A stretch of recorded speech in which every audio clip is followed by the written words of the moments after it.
Бүгүн биз дүйнөдөгү эң романтик, эң сампа тил тууралуу сүйлөшөбүз. Бирок биз бүгүн романтиканы унутуп бир аз баш оорутабыз, себеби бул тил чыныгы сүйүүнүн тили. Бул тилде логика, жүйөлүк жок, бул тилде тек гана сезим бар. Ошон үчүн дүйнөдө la langue d'amour болуп эсептелинет.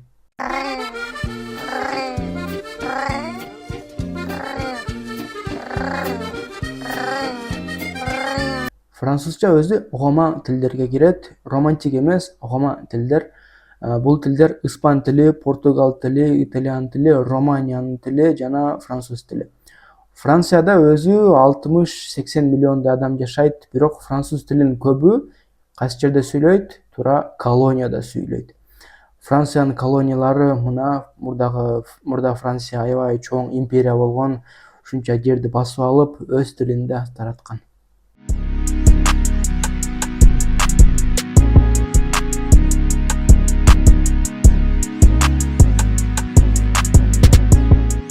Француздар жүйөлүктү, логиканы унутуп, сезимге берилип кеткен деп айтышат. Анын себеби кескесе бул эң биринчи чатактуу сөз. Бул сөз сөзмө сөз которулганда мындай болот: к э.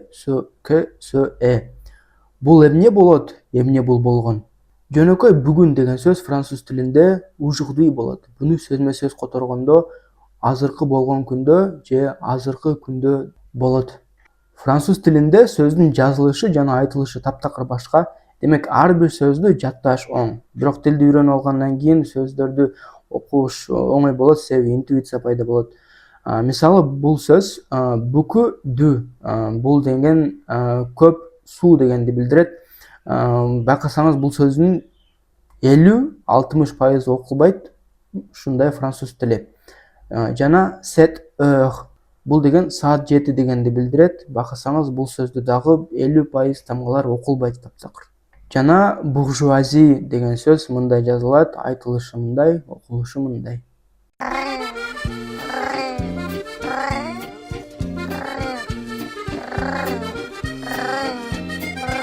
Биз айттык, француз тилинде көп тамгалар окулбай калат, бирок кээде алар окулат.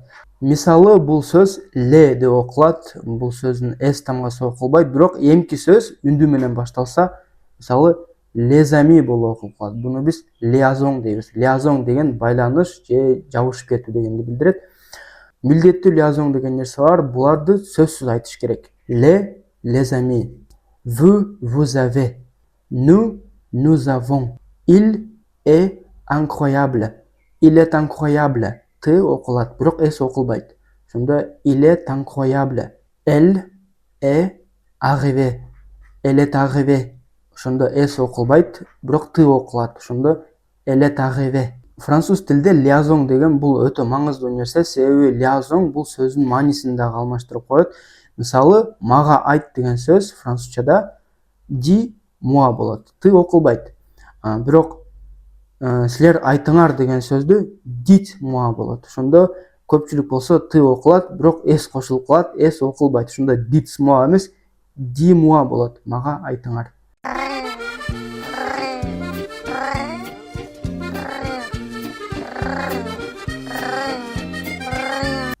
Анан француз тилинде verlan деген нерсе бар. Бул деген сөздөрдү тескери кылып айтуу. Бул өзү башатында француздардын жаштарынын шифр айтуусу болгон. Көчө сленги жаштарда интернетте көп колдонулат.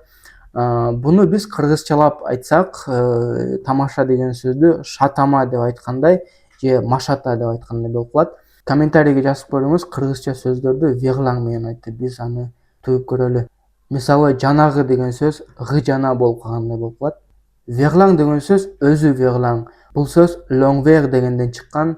L'envers деген сөз тескери дегенди билдирет. Кээ бир мисалдарды карайлы. Мисалы, femme деген сөз кыз meuf деп айтат. Fou деген сөз бар. Fou деген сөз французчада акмак дегенди билдирет. Fou дегенди уф деп айтышат. Louche деген сөз бар. Louche деген шектүү дегенди билдирет. Louche дегенди шалуу деп айтышат.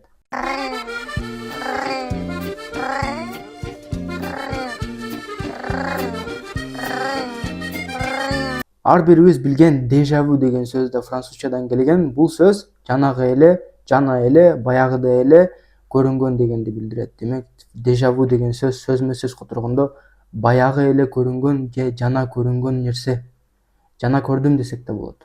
Дүйнө жүзү колдонулган шедевр деген сөз да французчадан келген. Бул сөздүн котормосу ше деген бул шеф, башчы, а œuvre деген бул ачуу, чыгармачылык. Ошондо шедевр деген сөз шефтин же башчысын, чебердин чыгармачылыгы дегенди билдирет.